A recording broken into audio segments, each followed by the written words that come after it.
Director, muchísimas gracias por estar con nosotros. Buenos días. Gustavo, muy buenos días. Cordial saludo para usted y el pueblo colombiano que nos escucha hasta ahora. ¿Por qué estaba tan chicho con los parlamentarios ayer? No, la verdad es que más que molesto, muy preocupado, Gustavo, por la decisión que tomaron las mayorías de las comisiones económicas. Gustavo, ni siquiera dejaron discutir la ponencia, no la dejaron ni siquiera presentar, no revisaron el contenido de la propuesta que tenemos en el proyecto de ley de financiamiento, y de una manera perversa, irresponsable, pues votaron en contra de un proyecto de ley que finalmente garantizaba al gobierno nacional completar los recursos que requeríamos en un presupuesto que es en un 92% inflexible, y que justamente con este proyecto de ley de financiamiento buscábamos completar los recursos que nos hacían falta para la inversión pública en el país. Entonces, de verdad, la situación es absolutamente preocupante. Pues ellos, me imagino yo, estaban emborrachados pues por la felicidad de haber logrado tumbar este proyecto de ley, pero hoy quien amanece en Guayabado es el pueblo colombiano, quien va a sufrir el efecto de esta decisión. Director, pero ese mismo mecanismo que usted señala de tomar una decisión sin discutir no es precisamente el que se pasó en el segundo debate en la Cámara de Representantes de la reforma pensional, y ahí el gobierno sí no dijo absolutamente nada. Eso no es cierto. La reforma pensional tuvo más de un año de debate, audiencias por todo Colombia.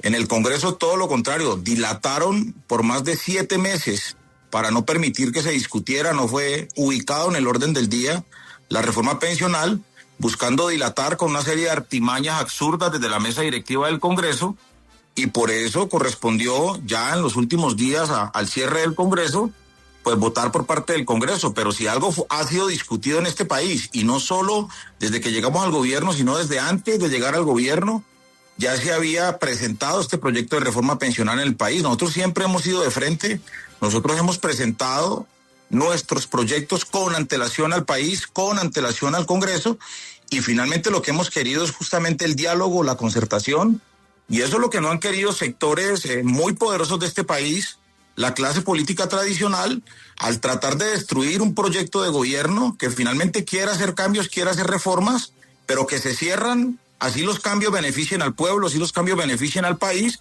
porque finalmente el objetivo es destruir a Petro y destruir este proyecto de cambio. Sí, director, de pronto sería útil darnos cuenta y enfocarnos en el segundo debate de la Cámara de Representantes, porque son dos cosas distintas ellas. El momento en el que se presentó ese proyecto, en este caso el de reforma pensional, a la forma como se discutió. Pero bueno, será la Corte Constitucional la que siente las bases sobre ese particular. Sí, señor, de acuerdo. Yo creo que ya dejemos eso ya en manos de la justicia actuará. Nosotros tenemos la tranquilidad de que le estamos cumpliendo al país, de que estamos cumpliendo con la Constitución, y que naturalmente los cambios que le estamos presentando a Colombia son cambios que le van a transformar la vida para bien a nuestra gente.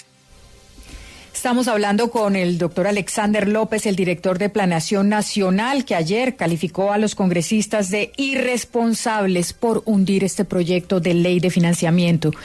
Director, yo le pregunto, lo que es irresponsable no es más bien tratar de tramitar una ley de financiamiento en un momento en que hay 97 billones de pesos sin ejecutar, según ha dicho el presidente del Senado, cuando hay un Ministerio de la Igualdad con un 1.8% apenas de ejecución, cuando se están abriendo embajadas en todo el mundo.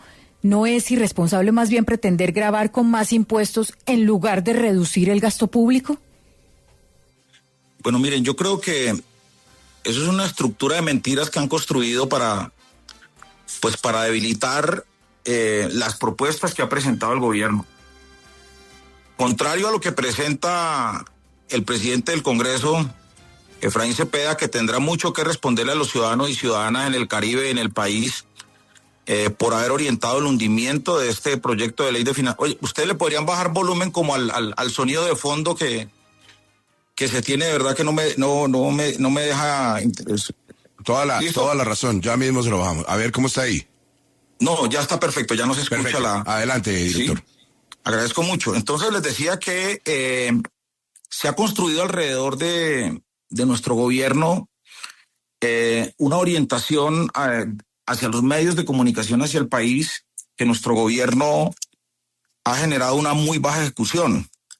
Contrario a lo que nosotros podemos reportar desde Planeación Nacional, que son lecturas y análisis técnicos. Nuestro gobierno, si bien es cierto al inicio, pues obviamente por la inexperiencia de muchos ministros, por el cambio de gobierno y por las acciones mismas de gobierno, pues tuvimos una lentitud a la hora de la ejecución, pero el día de hoy, por ejemplo, nosotros hemos logrado comprometer más del 78.4% de los recursos de la nación, que esto es muy cercano a lo que el histórico y en los últimos 4 años se ha presentado en términos de compromisos de ejecución del 83%. Los recursos comprometidos superan los 78 billones de pesos. Desafortunadamente nos correspondió un recorte de cerca de 28 billones que afecta en buena medida la inversión como la estamos planteando. Entonces allí debo decir que nosotros estamos en materia de ejecución muy cercano a los promedios históricos y es completamente distinto a la narrativa que han construido desde la oposición, a la narrativa que se ha construido por algunos sectores económicos en relación a lo que es nuestra ejecución. Además debo decir algo que lo he planteado inclusive en reuniones con el BID, en reuniones con la OCDE y en reuniones con muchos sectores donde yo he tenido la posibilidad de participar, inclusive con los gremios. O sea, no es lo mismo hacer inversión en Barranquilla, en Cali, en Medellín, en Bogotá, que hacer inversión en Guapi, Timbiquí, en la Alta Guajira, en regiones donde no hay vías de acceso y no hay vías de comunicación. Ahí hemos tenido problemas de ejecución y problemas de inversión, porque nosotros hemos cambiado, diríamos nosotros, la lógica de la inversión en el país. Nosotros estamos llegando a regiones donde nunca se había llegado. Estamos llegando al Amazonas, estamos llegando al Guainía. Y llegar allá, pues llevar un bulto de cemento a esas zonas, llevar un bulto, una varilla a esos territorios, llevar una escuela, llevar un puesto de salud, llevar vías terciarias a esos territorios donde nunca ha habido inversión, pues no es lo mismo. Claro. Entonces, esos mitos yo creo que tenemos que irlos tumbando. Y por otro lado, yo quiero tumbar otro mito que planteó el señor Efraín Cepeda, que se lo he contestado en las redes sociales, en relación a que tenemos guardados 97 billones. Mire, eso es una vil mentira. O sea, esos de 97 o 92 billones de los que hablan, porque ellos no se ponen de acuerdo ni en las cifras, de esos recursos realmente son 92 billones, de los cuales 28 billones es parte del recorte presupuestal que nos correspondió hacer a nosotros, producto de la caída en el ingreso, del recaudo y obviamente de unas decisiones que en su momento tomó la Corte Constitucional, que tumbó en buena medida la reforma tributaria que hicimos. De esos 92 billones que dicen, 42 billones pertenecen al funcionamiento, que en gran medida son transferencias del Sistema General de Participaciones, pues que tenía que girarse desde el mes de octubre, noviembre y diciembre, y que son recursos que tienen que llegar a las regiones, a los territorios. Son recursos de aseguramiento en salud que no se tienen que entregar de manera inmediata todos esos recursos, sino que esos recursos se van entregando mes a mes y tienen que ver con el pago de las pensiones. El pago de las pensiones también son mes a mes, entonces son de los famosos recursos de que nosotros no ejecutamos, que son recursos que nosotros no, que tenemos en las arcas, que tenemos en los grandes patrimonios que tenemos en los fondos, y 14 billones corresponden al servicio de deuda que se pagan al final de año. Entonces, ese cuento de que nosotros tenemos 92 billones y que esos 92 billones están ahí guardados y que no los hemos gastado y no los hemos utilizado, eso le pasa a cualquier gobierno. Son recursos que al final de año se tienen que entregar a estos sectores, y yo quería generar esa claridad porque han construido toda esta narrativa para decir que este es un gobierno que no sabe del manejo económico, que es un gobierno que quiere llevar al país a una situación de inviabilidad fiscal, cuando organismos internacionales califican el manejo de la economía de Colombia como de las mejores del mundo. Entonces, todo un absoluto contrasentido construir todos esos argumentos mentirosos, falsos, cuando en la práctica nosotros tenemos un muy buen manejo de la economía, hemos logrado reducir la situación de desempleo en Colombia, hemos logrado reducir la pobreza del pueblo colombiano. Dime, Gustavo. Le quería preguntar si siente el gobierno que hay miedo en el Congreso de la República de votar los proyectos del gobierno a raíz de lo que está pasando con el escándalo de la Unidad Nacional de Gestión de Riesgo, ese allanamiento o esas diligencias en el Ministerio de Hacienda, donde se va a empezar a revisar cómo es que es la relación entre congresistas uno por uno que votan los proyectos del gobierno con el Ministerio de Hacienda o con las entidades donde eventualmente tramitan los proyectos. ¿Siente que algo de eso afectó el trámite de la tributaria? No, yo creo que hay una ofensiva enorme, vuelvo y reitero, de sectores económicos muy poderosos del país, que se ven afectados con nuestro gobierno, de partidos políticos de derecha que han gobernado a Colombia, de partidos de centro, inclusive que están liderando toda esta manguala contra la gente, contra el pueblo, y que ningún proyecto les sirve, ni una reforma laboral que dé garantías laborales, ni una reforma pensional que proteja el ahorro de los trabajadores, ni una reforma a la salud que llegue a todos los territorios, ni tampoco una ley de financiamiento que garantice los recursos de inversión que no tenemos.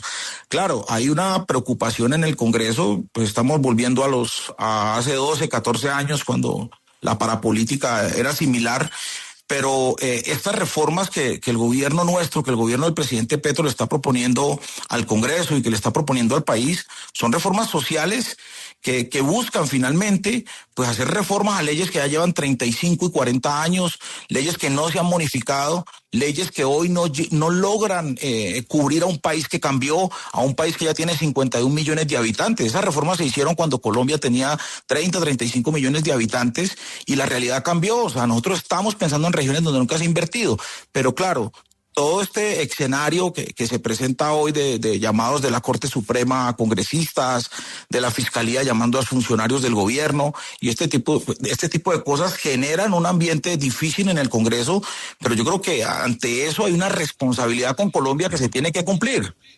Mire, director, usted recuerda, y lo están circulando en redes sociales desde ayer, cuando el entonces congresista Gustavo Petro decía, si se acaba la corrupción, no se necesita la reforma tributaria, se lo decía Duque. Bueno, y sigue siendo vigente, Gustavo, esa postura. O sea, los niveles de corrupción en Colombia son alarmantes. En su momento, contralores y procuradores confirmaban que en Colombia se perdían entre 30 y 40 billones. Eso es una realidad que ha existido en el país y en esto hay que hacer frente común. O sea, el presidente Petro, desde él a la cabeza, pues obviamente no consiente ni acepta ningún tipo de corrupción, ni en nuestro gobierno, ni en ninguna de las entidades. Y en esa ruta tenemos que mantenernos, Gustavo. Obviamente, nosotros no vamos a desconocer lo que ha pasado en la unidad de gestión del riesgo, o lo que puede haber pasado en otras entidades, Gustavo. Esa es la realidad de Colombia, pero también la realidad de otros países. Y esa es una tarea que tenemos como ciudadanos, como colombianos, de unificarnos, de unirnos para enfrentar la corrupción, venga de donde venga, y en esa postura y en esa posición nos mantenemos hasta el último día de nuestro gobierno, Gustavo. Esta es la opinión del director de Planeación Nacional, Alexander López, que ayer fue muy duro con los parlamentarios. Doctor López, gracias por contarnos, muy amable. Gustavo, pero me parece muy importante que evaluemos también el efecto de no haber votado esta ley de financiación. Aquí lo que se va a afectar es la inversión. Yo ayer decía y no me prestaron atención y el país tiene que saberlo. Aquí se van a ver afectados sectores como el sector vivienda, o sea, no vamos a tener, ¿sí?, subsidios importantes que se requiere para vivienda de interés social y vivienda de interés prioritaria. Los recursos de subsidios de servicios públicos para estratos 1, 2 y 3 estaban allí en esos recursos de la ley de financiamiento. Nosotros inclusive, y se lo digo a Efraín Cepeda hoy, pusimos un artículo allí para recoger nuevamente la opción tarifaria que nos permitiera garantizar en el Caribe, reducir las tarifas de servicios públicos asumidas por el gobierno con estos recursos. Los recursos se van a afectar también para el sector defensa en materia de seguridad ciudadana y en materia de inversión en infraestructura. Se van a ver afectados también recursos, Gustavo, y eso tenemos que decírselo a Colombia en el sector deporte que tanto reclaman. Miren, ellos con esa decisión le tumbaron casi 400.000 millones al sector deporte para la preparación de nuestros atletas olímpicos, para el fomento del deporte y recreación de nuestros niños y nuestros jóvenes en el país. Es que estos recursos que venían en el proyecto de ley de financiamiento son recursos de inversión social. O sea, esto recorta también la posibilidad real de avanzar en los recursos que estábamos invirtiendo en vías terciarias y recursos que también tenían que llegar a otros sectores como el sector justicia, a la Fiscalía, a la Procuraduría, a la Contraloría, a la Defensoría del Pueblo. Ellos lo sabían, ellos sabían que estos recursos eran para cubrir un déficit por nosotros haber sido aplicados con la regla fiscal, Gustavo. Es que nosotros hemos sido calificados y evaluados, ¿cierto?, por expertos internacionales y han dicho que el cumplimiento y el manejo económico del gobierno Petro ha sido ejemplar. Nosotros hemos logrado reducir los tamaños de deuda pública en el país. Entonces, claro, además, Gustavo, hay otra cosa muy importante que el país lo tiene que saber. pero terminó la pandemia, y nosotros estamos, Gustavo, terminó la pandemia y nosotros estamos pagando todas las deudas que se adquirieron en la pandemia. Entonces, claro que iba a haber una dificultad presupuestal.